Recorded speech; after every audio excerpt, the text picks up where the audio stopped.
Welcome back. Welcome back to Brett Breaks Things Friday show. Friday show. Another week in the books. Another week of live shows, and we are gaining momentum. As I mentioned yesterday, downloads are up, subscriptions are up. Thank you so much for that. We are still getting donations in to GoFundMe. Want to say this real quick, and I'll mention it in the middle of the show as well. If you do want to donate to the show, you can simply just go to our website. We've got all the links set up. If you just go to our website, brettbreaksthings.com, you will see a support button, a donate button.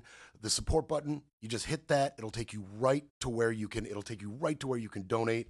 I know I've gotten a few messages about people wanting to donate and support the show and keep this thing going.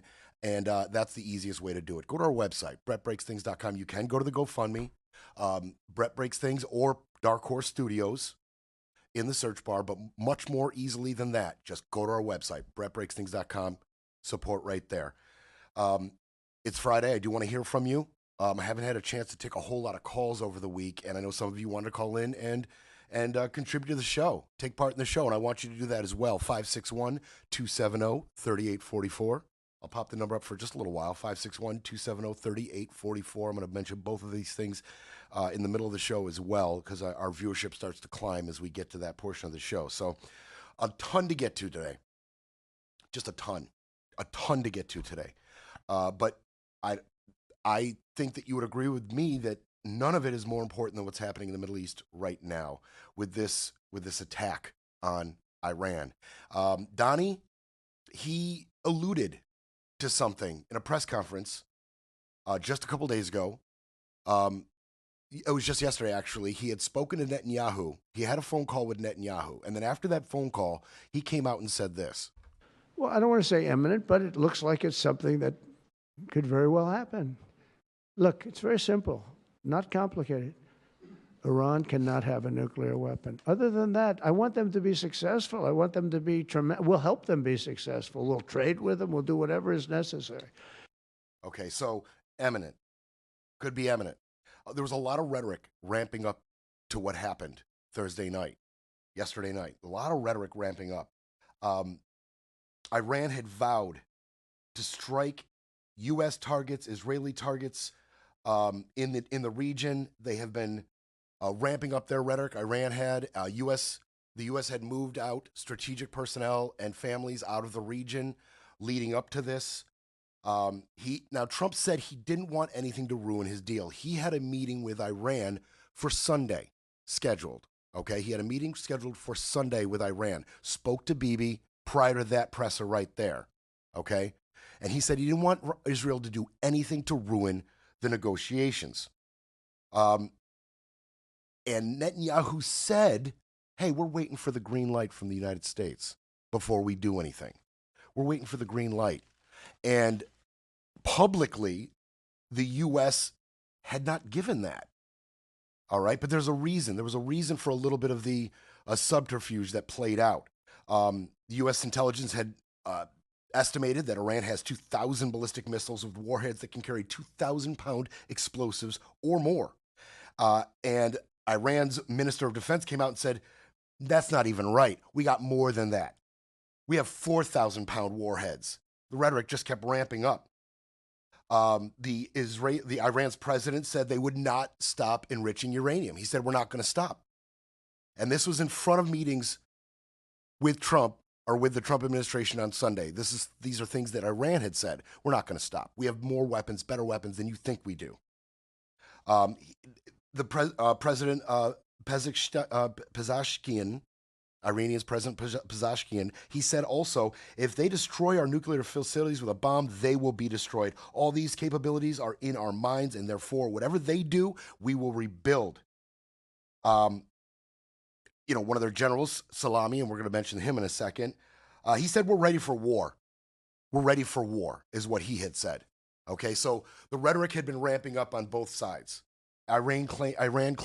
Israel claiming, we're waiting for the U.S. green light.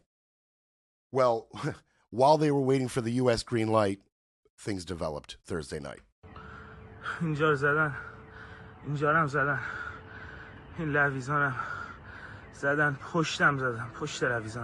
I actually speak a little Iranian. I can translate that for you. He said Trump was right. He called it. We're cooked. I don't speak Iranian. You don't know that I don't speak Iranian. You don't know that I'm not Iranian. I'm the shade of color called ambiguous brown. You don't know.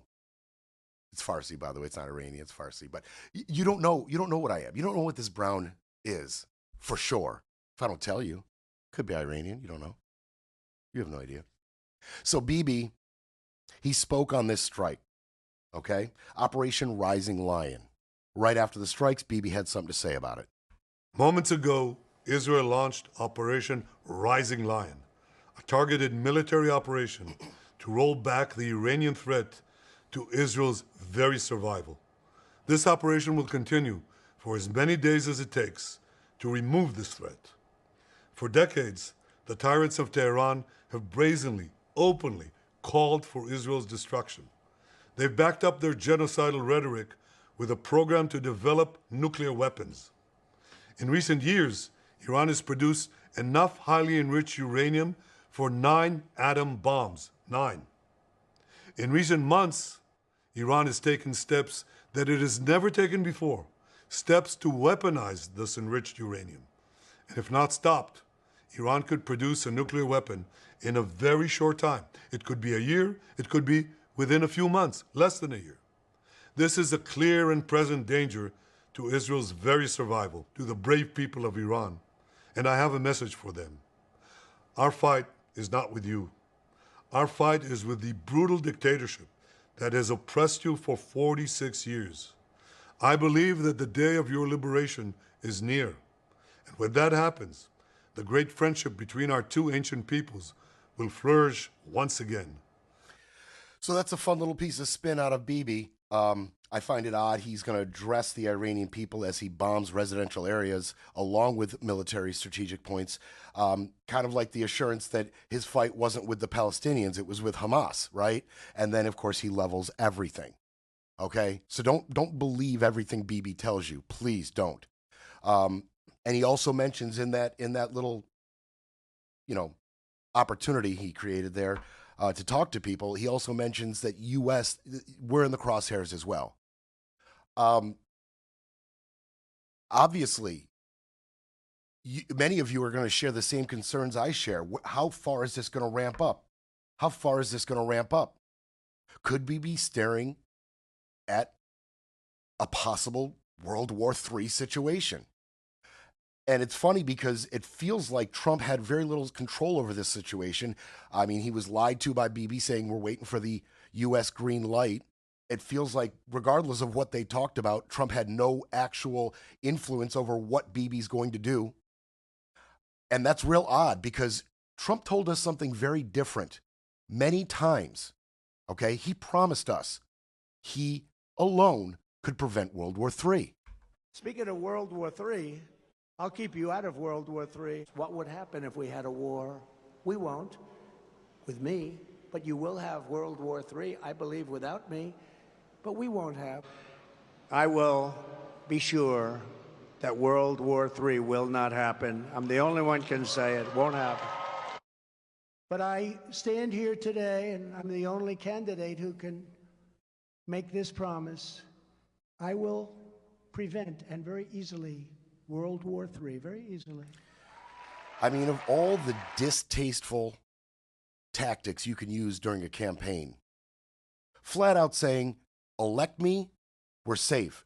Don't elect me, World War III. That's a hell of a campaign promise. That is really quite a choice you're presenting the American public there, if you were to be believed. But it appears he has no control over this situation. So, Operation Rising Lion was a go Thursday night. Over 200 Israeli fighter jets launched a preemptive multi-wave air campaign with 100+ strikes on sites across Iran. Ballistic missile facilities, air defense systems, military bases, and residential compounds hosting upper brass, Iranian military upper brass. And man, they really did strike these places. First, Natanz nuclear site, the nuclear site in Iran, significant damage to its electrical substation and above-ground plant. The main underground enrichment halls appear largely intact, although Bibi promises we're going to continue to strike this. This isn't over. And we're going to target these underground facilities, and they have special agents dispersed amongst Iranians right now, like real life James Bond, Israeli James Bonds, that are going to carry out, secret clandestine strikes on these underground facilities and other places in Iran. It's not over with. Tehran, Tabriz, Kermanshah, Hamadan, Isfahan, Shiraz, Kandab, and Karamabad are the cities that were hit. 8 cities in total were struck in this attack. And I mentioned, that brass, the military, upper military personnel were targeted in residential areas. We have just a little helper here. I've got a few visual aids today. Major General Mohammad Bagheri, he was killed. He was the Armed Forces Chief of Staff. General Hossein Salami, we talked about him earlier, his rhetoric, killed. He was the IRGC commander. Major General Gholam al-Rashid, the IRGC deputy commander, was killed. And Ali Shamkhani, advisor to leader Ayatollah Khomeini, was also killed in those strikes, along with 2 other brigadier generals. They were all killed. Okay? There were strikes specifically in Tehran that took a lot of civilian life. 78 killed in Tehran alone, with 329 injured. But Bibi's going to sit there and tell you, I'm with you, Iranian people. I'm doing this for you. I can't wait for our great relationship to begin after I kill your family. After I kill a bunch of civilians looking to kill some upper brass of your military. Then we can be friends. And we can start our great relationship. But I just got told. I got to stop with the clearing of the throat. I got a little button here, so I don't have to. They also targeted scientists. Okay, 2 scientists specifically were killed that were at the head of the enrichment program. 2 very vital scientists to the Iranian enrichment program were killed in these strikes. And this was 8 months in the planning, by the way. 8 months. Ever since that tit-for-tat drone strike, I don't know if you remember, in October, there was a drone strike on each side. Most of the drones were shot down on both sides. Not a ton of damage on either side. But since then, this had been in the planning. And like I said, they've got secret agents embedded into the population that are ready to, enact strikes on these nuclear facilities. They built this base, this nuclear missile battery. They built a battery, a small base inside Iranian territory. Man, these Israelis, they're good at this. You can say what you want, but in terms of military logistics and intelligence, Israel is second to none. They somehow built a missile battery inside Iranian territory to be in a position to strike the heart of Tehran. That is scary. That is extremely scary, if you ask me. And now they're saying some of the confusion on whether Trump knew what was going to happen, didn't know, opposed it, didn't oppose it. It's confusing, but it was supposed to be confusing. According to some of the people that were talked to, some Israeli officials, 2 Israeli officials, as a matter of fact, they said that in private, even though Trump said in public, I don't want anything to ruin these Iranian talks on Sunday. I don't want anything to ruin it. Even though he said that publicly, we're not giving them the green light. Any attacks on Israel will be done without U.S. support. We said these things leading up to it.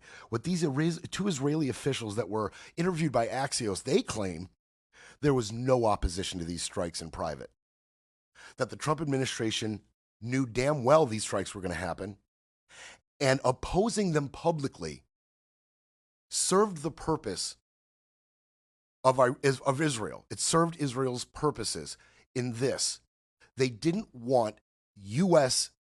saber-rattling, talking about these strikes ahead of time, confirming that they're giving the green light, because then Iran would have moved some of that high-level personnel to other areas. They would have been able to hide them, move them. So these 2 officials are claiming, no, it was all a game. It was all subterfuge. We couldn't allow Iran to get a whiff of this in certainty. They were hoping that if the U.S. came out and said, hey, don't do this, no green light, no assistance, please don't ruin our talks, they were hoping that Iran would receive that as these aren't definitely going to happen and wouldn't move some of this high-level personnel. So the goal of all of that subterfuge was to convince Iran that it may not happen. So there is going to be a response to this. And so there is a response to this coming from Iran, okay? And they talked about this. Iran obviously made some statements after the fact. The foreign minister from Iran called it a declaration of war. Khomeini said there will be a crushing response to this. In response to this, immediately, Iran launched 100 drones at Israel. Israel says we shot every single one of them down. Iran says that's not true. Obviously, we can't really trust all the numbers on these type of things coming out of each state-run media sources. So, obviously, more definitive numbers will come out on that response later on. Maybe not at all. But Iran says we launched 100 drones and we struck them. And Israel says we shot every single one down. Trump praised the attack afterwards. He praised the attack afterwards. Okay? But there is other backlash. There is international reaction to this. Trump, he's in lockstep with Bibi on a number of issues. Gaza, these strikes, the strikes on Lebanon. I mean, taking out most of Lebanon's governmental leadership. I mean, basically, it's a new government in Lebanon due to Israeli strikes. Trump was on board with that as well. Hezbollah in Lebanon, they commented and said they condemn the strikes, but they would not initiate a retaliation. I feel like those Israeli strikes in Lebanon, they had an effect, right? That's very different from some of the rhetoric that has come out from Lebanon and the Hezbollah leadership in the past. The UN Security Council, they convene Friday. They're convening today at Iran's request. So we'll see what comes out of that. Saudi Arabia announced the strikes. EU, NATO, Jordan, Oman, and others have called for de-escalation. And there are U.S. bases in the area that were threatened. Iran said, we will strike them. Israel said, we're doing this for you. We're doing this for you. You have interests in the region. And I want to show you this map now. I personally get confused all the time of the location of these bases, of even where these countries are in relation to each other. So I want to show you this map real quick, and then we're going to hit the break. This is where the U.S. has bases in the region, and this will kind of get you situated. If you are like me, a little bit confused about the geographic location of some of these countries in relation to each other. Now, Randy's audience was very intelligent. I know a lot of you guys know that. That was the secret sauce of the show. She couldn't really talk over your heads, and a lot of you know a lot of this stuff geographically, but some people may not. So I show you the map. That's our U.S. bases in the area, and I'm just going to quickly break this down. Oh, got to do that. Boom. Okay, so that's where U.S. bases are in the area. In Qatar's our biggest one. We have 11,000 plus U.S. personnel in Qatar. Al Udeid Air Base in Bahrain. We have the Naval Support Activity base there, home to the U.S. Fifth Fleet. Kuwait. We have a camp in Kuwait. It's a major logisticals and motor pool hub. And we have numerous bases across Iraq. Okay? So we do have a lot of military interest in the region. They have all been threatened. Some personnel has been moved out of there. But because of this, Israel's claiming they're doing us a favor with these attacks. And there are some who agree with that in Washington. Some agree with that. How much of a favor they're actually doing, I'm not sure. I feel like it might be an additional justification tacked on by Bibi and his cohorts, saying, we're not doing this just for us. We're doing this for you, America. So be ready to help us. Be ready to help us.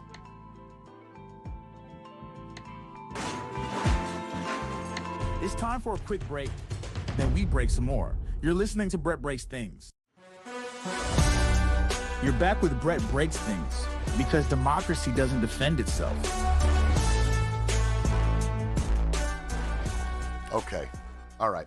So that's obviously a developing situation, and we'll get, as we collect more data and as attacks continue and we get, video from that, more sound from Bibi, more sound from Trump on it, it's all coming. the attacks aren't over yet. The operation is not complete yet. So we will fill you in as we get more information, but we're going to move along. So the California situation, the protests, the National Guard, the Marines, all of this is developing as well. You may have heard that a judge in San Francisco blocked the National Guard deployment and ordered Newsom to retake command of the National Guard, take command of the National Guard in California away from Trump in the face of these protests, give it back to Gavin Newsom. There was some sounder on that. That's developing as well. There has been an appeal. So I don't really want to dive in too much on that as the appeal is developing.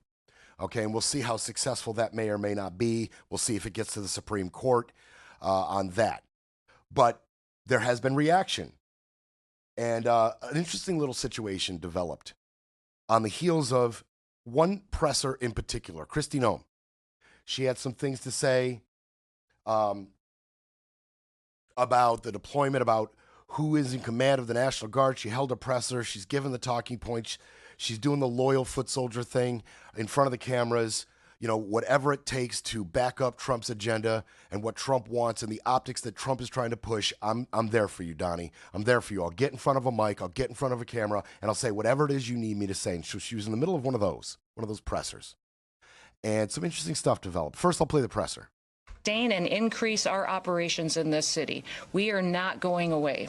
We are staying here to liberate this city from the socialist and the burdensome leadership that this governor and that this mayor have placed on this country and what they have tried to insert into this city. Okay, so a situation develops right at the end of that video, right? There's a kerfuffle going on, right? A disturbance in the Kristi Noem presser. What was the disturbance? What was the disturbance? A senator took the opportunity to inject himself into the situation. Now, my feelings on this might not fall directly in line with yours. I know that not everybody, agreed with me when Maxine Waters went to that ICE facility, pushed her way up towards the door, and forced one of the administrators of the facility to close the door in her face, rip the door out of her hand, close it in her face as she's shouting. It was a great opportunity. We get it, Maxine. You are on the side of the residents of California. You're on the side of the undocumented immigrants, and you are against the Trump policy in terms of these protests. I felt like you could have said that without all of the theatrics. I use the word theatrics strategically, because I personally feel a little bit of this is theatrics as well, although I agree in philosophy with what Alex Padilla is trying to do. A senator from California interjects himself, Padilla, into this situation. Guys, ready? And balancing. Sir, hands up. I'm Senator Alex Padilla. I have questions for the secretary, because the fact of the matter is a half a dozen violent criminals that you're rotating on your I also want to talk about specifically how many of our ICE agents have been docked. On the ground. Hands behind your back. Hands behind your back. If you let my hands go, it's right behind my back. All right. Cool. Other hand. Lay flat. Lay flat. Other hand, sir. Other hand.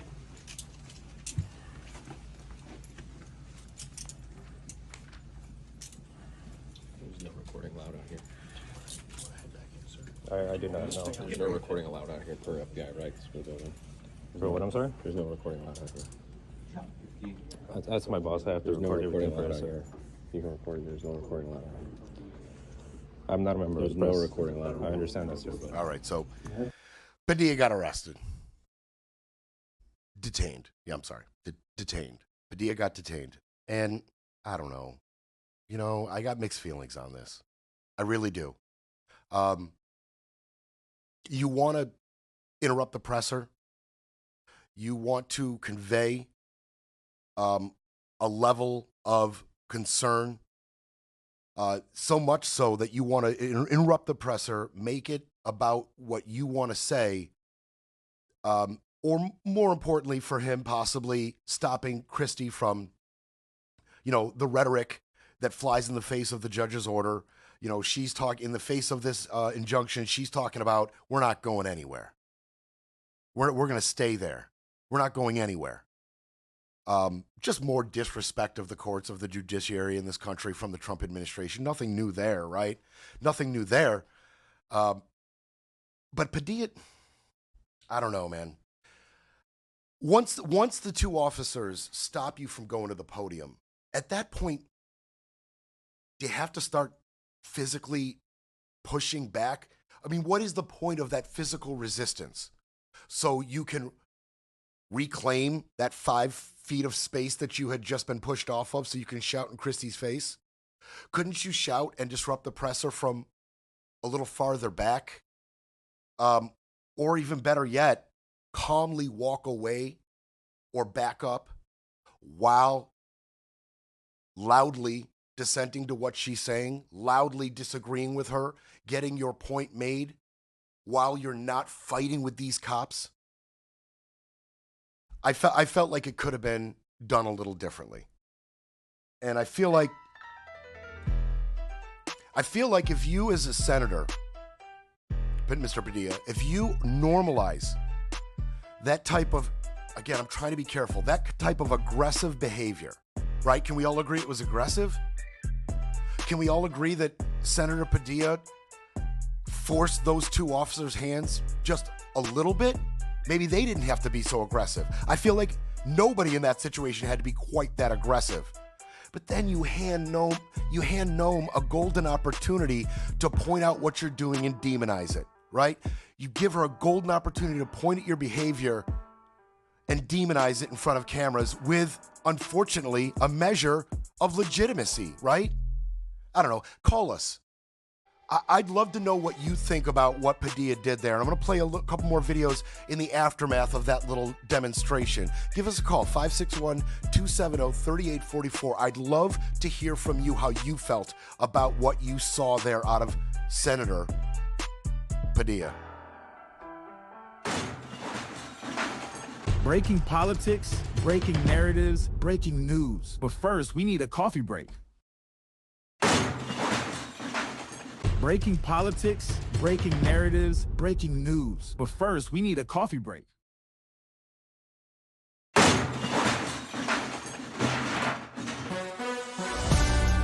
Brett breaks things, fighting for America one mic drop at a time.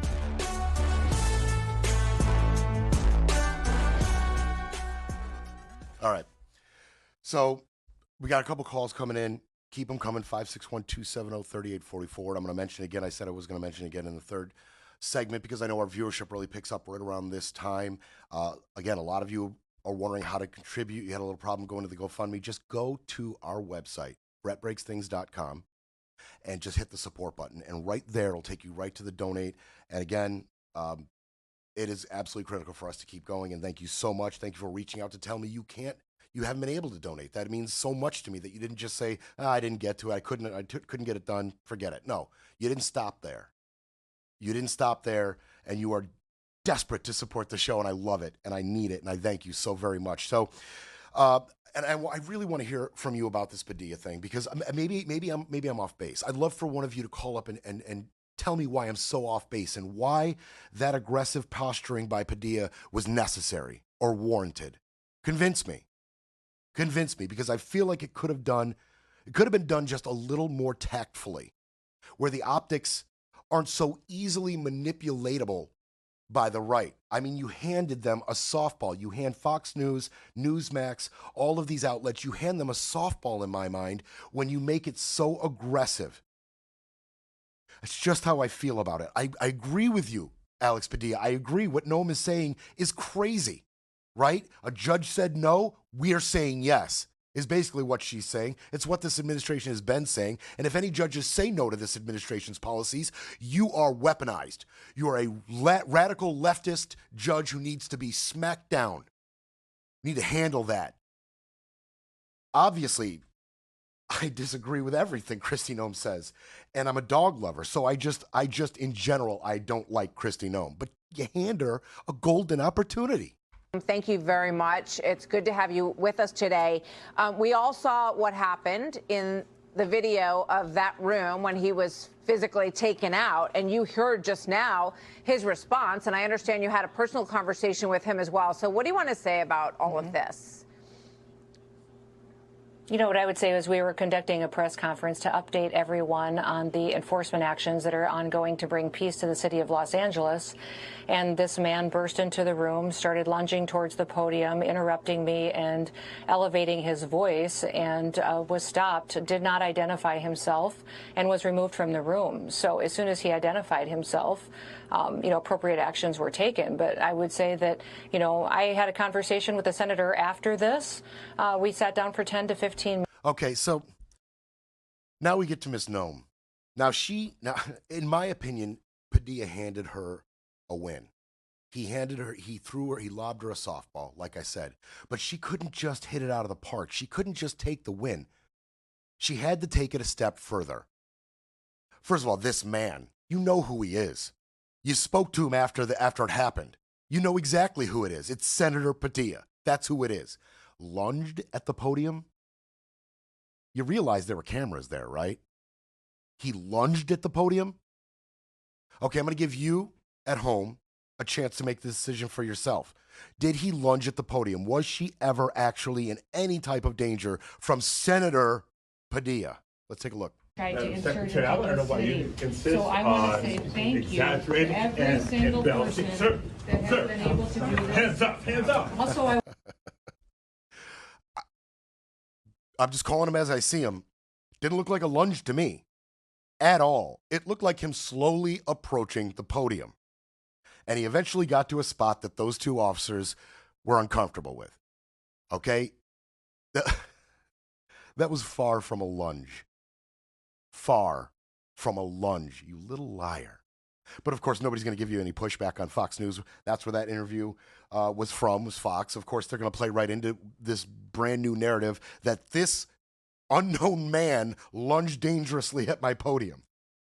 I mean, and Johnson, he had a stop and chat on the Hill, and he was interrupted. I love this. Mike Johnson tried to get a chance to lie about this, and he was interrupted. It was pretty funny. I think the senator's actions, my view is it was wildly inappropriate. You don't charge a sitting cabinet secretary, and everybody can draw their own conclusions. You can see it's a heated debate here. I'm not going to respond to that. Let me just, hold on, wait just a second. I think the American people can draw their own conclusions. They saw a senator acting like wildly inappropriate. I'll leave it at that. So Mike Johnson, seizing his opportunity to lie to the American public once again, does a stop and chat and tries to get his lies out. What a weasel. Every single time, all he does is lie. All Mike Johnson does is lie. So he tries to get some lies out on this little stop and chat, and Rep. Sam Liccardo and a bunch of Democrats were having absolutely none of it, interrupting it. I thought that was hilarious. Mayor Karen Bass had some things to say about Kristi Noem in particular. Now, Mayor of LA, Karen Bass, she used to be a rep from California. She worked with Kristi Noem for quite a while. She knows Kristi Noem, and she is very disappointed in you, Kristi Noem. Which is a lie.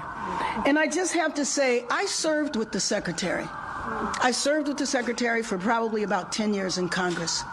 And Madam Secretary, I do not recognize you anymore. I do not know Kristi Noem that I served with for 10 years. Apparently that presser was held inside the fire station. At least 15 fire alarms going off, fire engines going off in the background of that. Great job by you, Mayor Bass. But she's disappointed in Kristi Noem. Mayor Bass has been very measured in the face of all of this, but I'm not sure measured gets it done. I feel like we need to be somewhere between Padilla fighting with two officers and Mayor Bass saying, I'm not mad at you, Kristi. I'm just disappointed. I feel like we should be somewhere in the middle of all of that as far as the ferocity of our rhetoric goes. Somewhere in the middle seems about right to me. But Bass had worked with her, and she knows her, and she's very disappointed in her. And, of course, Padilla had a chance to speak on his own behalf about the situation. If this is how this administration responds to a senator with a question? If this is how the Department of Homeland Security responds to a senator with a question, you can only imagine what they're doing to farm workers, to cooks, to day laborers out in the Los Angeles community and throughout California and throughout the country. We will hold this administration accountable.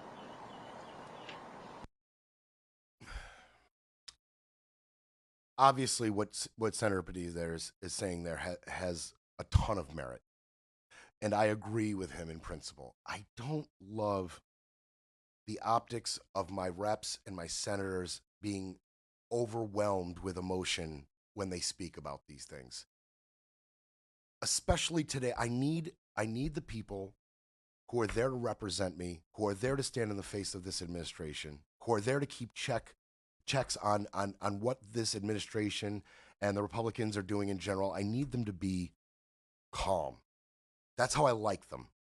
I don't love the emotional stuff, the emotional rhetoric. I don't love it. I want you to be the best of us. And I know you're overcome and it's a very personal issue for you, Senator, but you know you're going to get in front of cameras. You know what you're going to talk about, and you get overcome with emotions. I don't love it there, although I love what he's saying. I don't love it, the emotional outpouring. I don't love it. I don't love it when we see it happen at hearings in the House, when our reps get so excited and so upset in the face of lies and dodging of their questions from people that they're there to question and get answers from. And, they get so excited and so upset, and they get, they shout, or they get brought towards tears, or they hurl insults. I don't love any of it. I don't love any of it. We are supposed to be the shining example of democracy, and I feel like a crucial component of that is keeping your composure, right? Not letting emotion overtake what you're doing or your message. And Padilla struggled with that there, and I don't love it. But again, I love that he cares, and I love what he's saying, and I love what Eric Swalwell is saying in this next piece. Eric Swalwell is very unhappy, and he had some things to say. So let me say, is the second most senior member of Homeland Security, Kristi Noem, needs to come to our committee and answer questions. ICE needs to show their faces. No more masks like 1,800 bank robbers or Russian KGB agents in the streets. And stop terrorizing families. So what can you do at home? It's No King's Day this Saturday. 2,000 rallies across America. Americans need to show up, because if we don't show up, democracy dies. I like Eric Swalwell a lot. He delivers what he has to say with emotion, certainly, and conviction, but composed conviction and emotion. And he's mirroring some of the sentiment of Senator Padilla there, and he talks about the No King's Day protests that are coming up this Saturday, tomorrow. And I'm really looking forward to the opportunity next segment to talk about these protests. It's a big deal. Joe, I see your call. I want to talk to you about it. I want to talk to you about the No Kings protests that are going to be going on. I'm going to take your call after the break, and we're going to learn. We're just going to dive in a little bit on what's going to happen, where it's going to happen, and we're going to get some of the reactions to the protests that are expected in mass on No King's Day tomorrow. We're going to get into that next. We'll be back to break it all down. You're listening to Brett Breaks Things.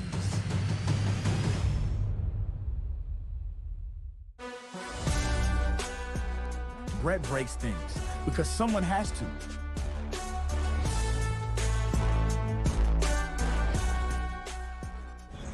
Every day across this country, something powerful is happening. People are rising for each other, for democracy, and for our collective freedom. We have chosen not to live in fear or let division destroy this country. We believe in something bigger than ourselves and the promise of freedom and justice for all. But now, our rights and our freedoms are under attack. We can point fingers, or we can take action. This spring, millions of us united for one of the largest peaceful protests in the history of the United States. Together, we told Trump and his billionaire administration to keep their greedy hands off our health care, our veterans benefits, our public lands, our rights. Courage is contagious, and now we're taking to the streets again on Saturday, June 14th for No King's Day. While Trump wastes tens of millions of taxpayer dollars on a military parade for his birthday, acting like a wannabe king, people in every state have organized over 1,800 events in their communities to uphold democracy and protect our rights. People standing side by side for the future we all deserve. We don't do kings in the United States. We believe power belongs with the people. Join us on Saturday, June 14th. Go to nokings.org to find the protest near you. All right. Great video. Awesome. High production value. Awesome. Just really, really cool. No King's Day protests. Yeah, Trump's parade tomorrow, right? Tens of billions of dollars, actually tens of millions rather, $40 million is what this is going to cost us. He claimed he's paying for it. He claimed he has mysterious donors paying for it. No, we cannot confirm that at all. What we can confirm is that right now the cost is going to fall on the individual units deployed. It's going to fall on the military. Hegseth claims we've got contingency, right? Our military budget got boosted, so this isn't going to cost the taxpayers anything extra. Well, your budget got boosted, Medicaid, Medicare, SNAP, LIHEAP, all that got cut. We've talked about that, but $40 million. Joe and Cupertino, what's going on, bub? Oh, wait, hold on. There you go. Joe, what's going on, bub?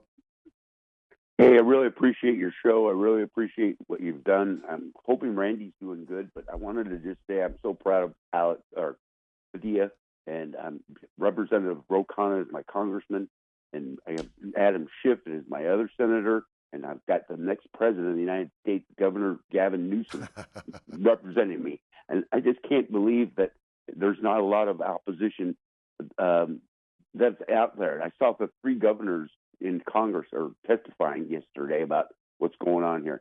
This has got to stop. I don't know, but No King's Day is tomorrow. And what I would want to say to the crowd that's listening, if there's violence, sit down. Just sit down. So you don't participate. Yeah, Joe, you actually took that little bit from me. I was going to play a video of Trump talking about there's agitators, paid agitators, right? Those are his people. Well, that's the idea with this sit down, right? And my buddy Ed in Chicago, he reached out to me. He said, Brett, you got to mention this. It's important. If there's any violence at all during these protests, everybody sit down. And the only people left standing and agitating will be those, they'll be identified, right? We don't know who they'll be right now, Joe, but we will be able to easily identify them. Law enforcement in the area, right?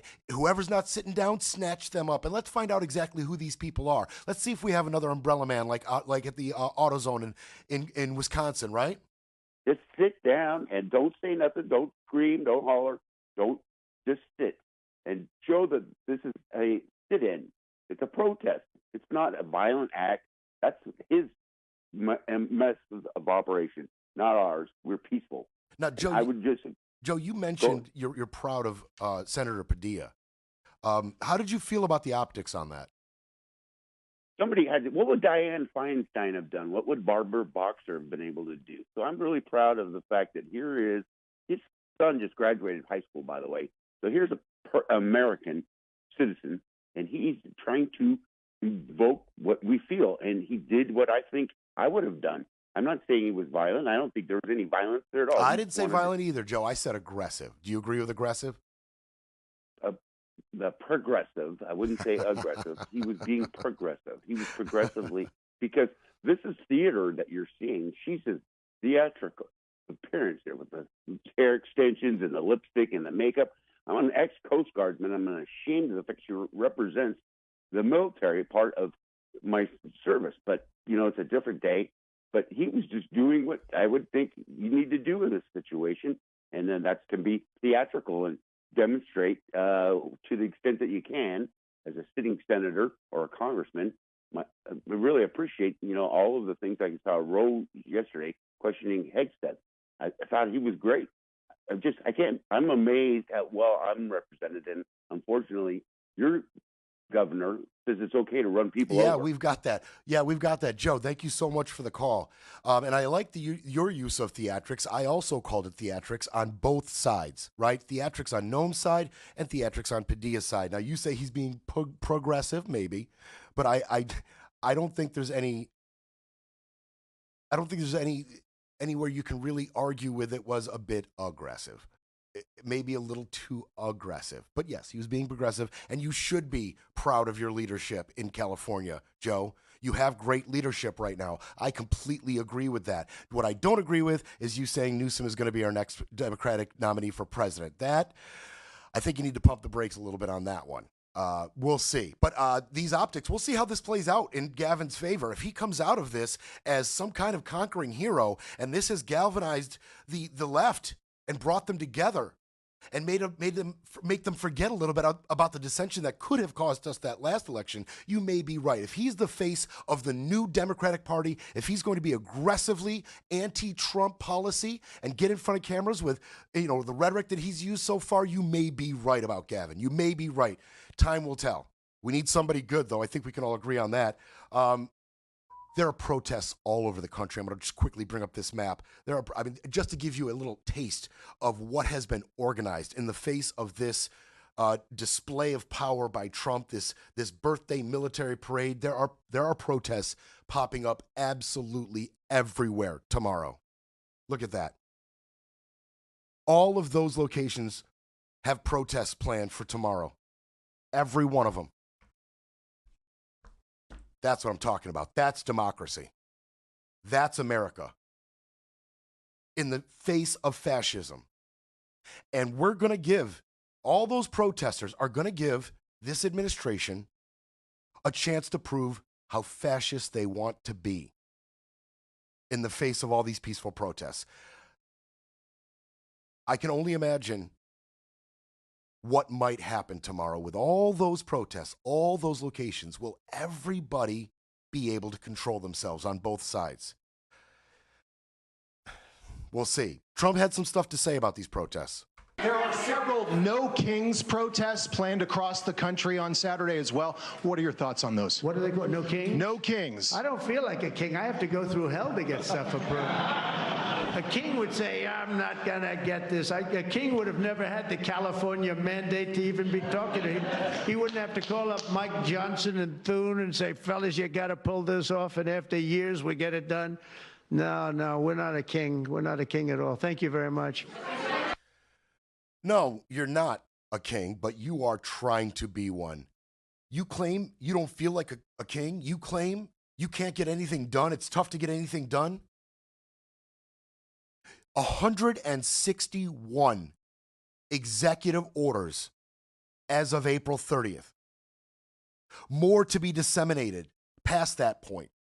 But 161 executive orders from when you took office to April 30th. But you're having a problem getting things done? You're writing these orders, you're ignoring judges, you're doing what you want when you want. But you don't feel like a king? So disingenuous. Completely disingenuous. And he has more to say at this particular press conference. He had a little bit more to say. We rebuilt the military. We have the greatest, strongest military. We defeated ISIS. We defeated ISIS.